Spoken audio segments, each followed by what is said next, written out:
Syukuran utawi Bucal Sukerto. Nggih para sedherek sedaya ingkang sami lelegahan kapurin seni wekdal dalu menika Pak Sugeng sakwarga kagungan kajat. Ingkang sepuh-sepuh mewahaken kula suwun idi pangestunipun kawujeng kaping kalih rencang itu marang Allah kaping kalih dhateng Rasul. Nah, kula suwun barakah pangestunipun para sedherek ingkang sami pinaraan sedayanipun. Lah dipun rasekake Ibu Bumi, Ibu Pertiwi, Bapak Angkasa.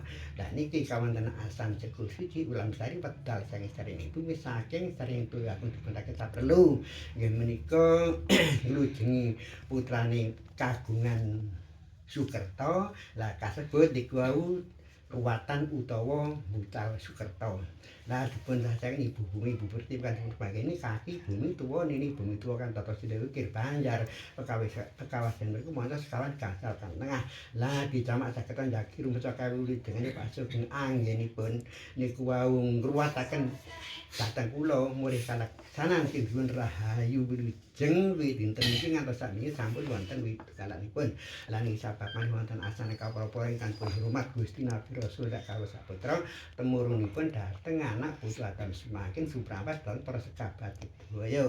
Lah niki ingkang sabat malih kan dipun jamak Candra Sungkala naga dina nagaten Jatinarang Ibu Bumi Ibu Pertiwi Bapak Adam lan Ibu Kawa Bapak Rina Bengi Bapak Surya Ibu Sasi dinten kalih siang lan dalu sasinipun rasan 8 windunipun sekawan dinten 7 penanggal 11 kawan bukunipun digantos rinten klambalu kendalipun wonten ing dinten malem Senin Paing kangge ngleksanakaken Murwakala mugi-mugi asal ridho Allah pindaran teguh rahayu wilujeng wonten alam bebrayan agung wiwit awal ngantos akhiripun sampun wonten rubeda kalih ing sambi kala niki sabab malih kawonten asan sedaya menika nyuwun barakah barakah pangestu para sedherek daya niku ndherekaken ritual sareng-sareng sejo suka rahayu slami bekti sungkem wonten asalipun Gusti Allah mugi dikabulaken barakah donga menika lantaran madhep mantepe kalebet kelawan batin.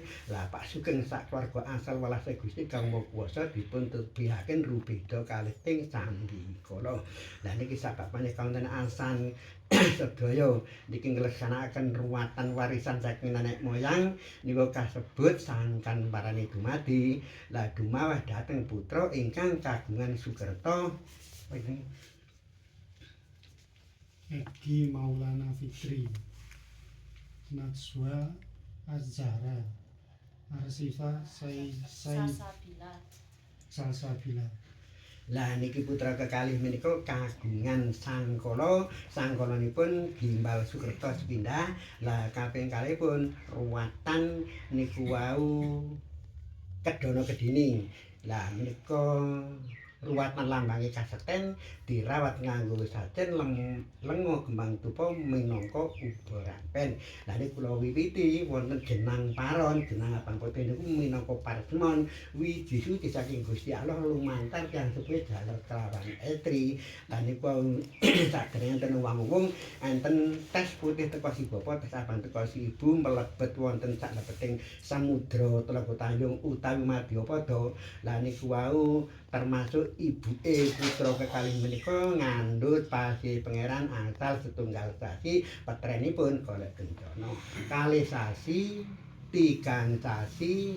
Lah nika kasebut pitonan sekawan sasi. Lah nika petrene kupatepet japan bayi sipate jangkep. Lah niku dipun sasi adate panjenengan sedaya mugi-mugi pindang teguh rahayu kang winengku harja salamiya. Lah niku patrenan ingkang gangsal sasi ngancik 6 sasi kasebut pitonan. Lah niku tumpenge, lah niku tumpeng 1000 utawi tumpeng megana. Lah dirangkeni sumber itu banyu Perwitasari. Lah bobotan 8 sasi kasebut kasebut menika Kakang Kawah Adiarari. Lah Kakang Kawah Adiarari lah niku sangang sasi sedaya dinten Gusti Allah kagungan karsa-karsa kidapang payu mijil lumantar marga ina marga dalan ina mboten disebut. Alhamdulillah menika dapang bayi kalih ingkang putra kalih dirawat menika kawujudan mijil saking marga ina wonten jagat agung alam donya kawujudan kakung kalih putri. Lah menika sangkal kalanipun kedana kedini. Lah niku kagungan derek niku wau tigang macem kasebut kakang kawah adiali raganipun. Lah niku ngantos 8 kalih 8 tigang 8. Lah niku wau 105 dina dicangkung 33 tunggal.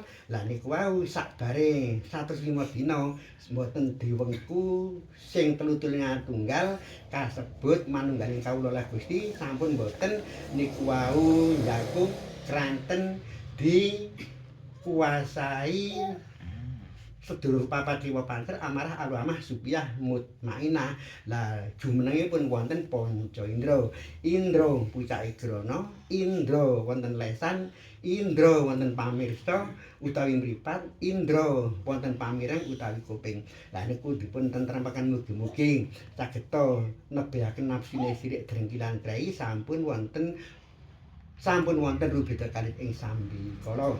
Lah ing sabat manis kawontenan asan sedaya niku wau ingkang dipun bukteni malih sederek kang tunggal pertapan wonten salebeting keraton Karangkandel. Lah menika kuwayangane Sang Hyang Ismaya, Sang Hyang Puguh, Sang Hyang Antaboga, Sang Hyang Kaneka Putra, Sang Hyang Manikmaya.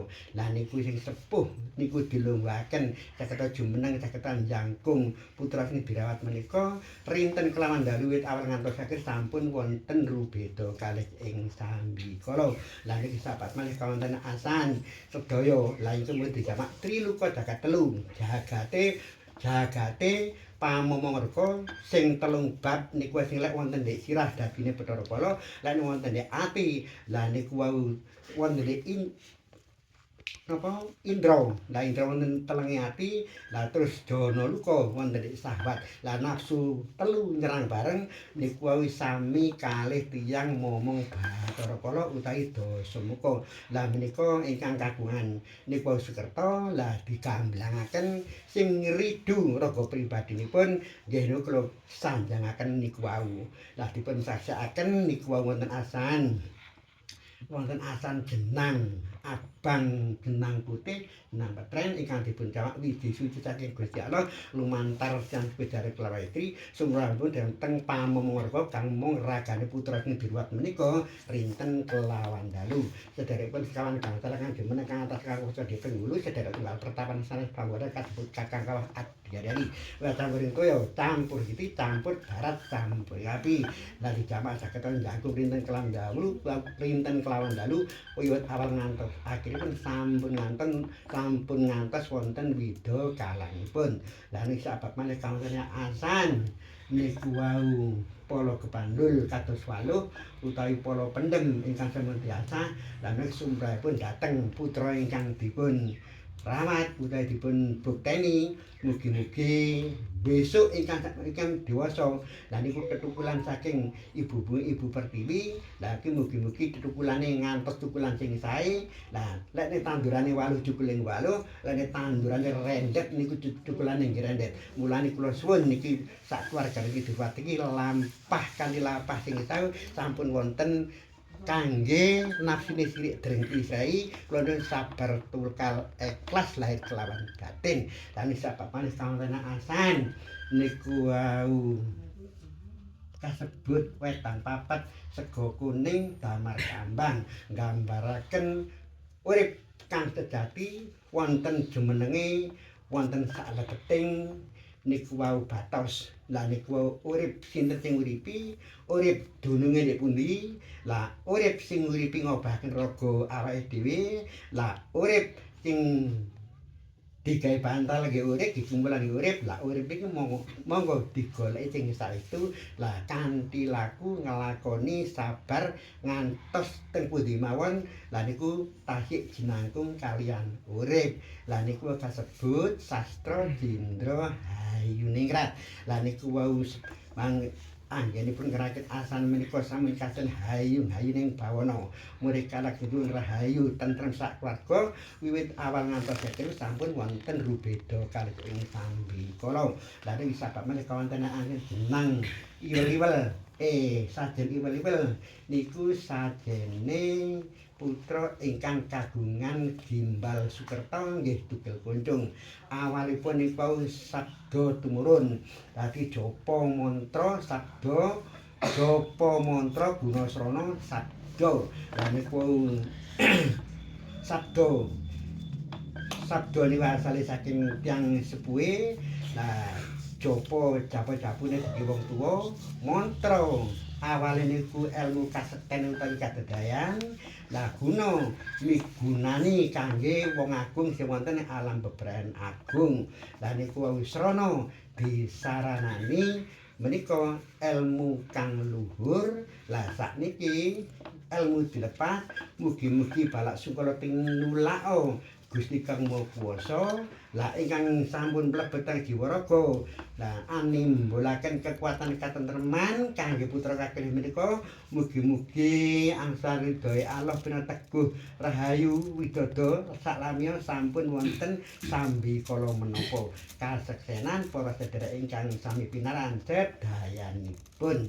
Lah niki sabat malih wonten asan niku wau wonten asan Gedang ayu kumpri termasuk cikal bakal akal bakal timbakali dusun Glagadawa. Kaki sepuh niki bedah krawas sing wiwitan. Lah kaki danyang nidang sing mbaur desa monco sekawan gangsal kantonge dusun.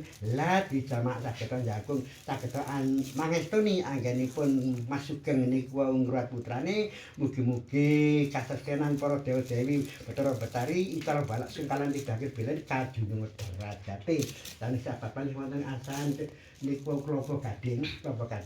Lah niku Pak Sugeng sak keluarganipun misale putra ingkang dewasa.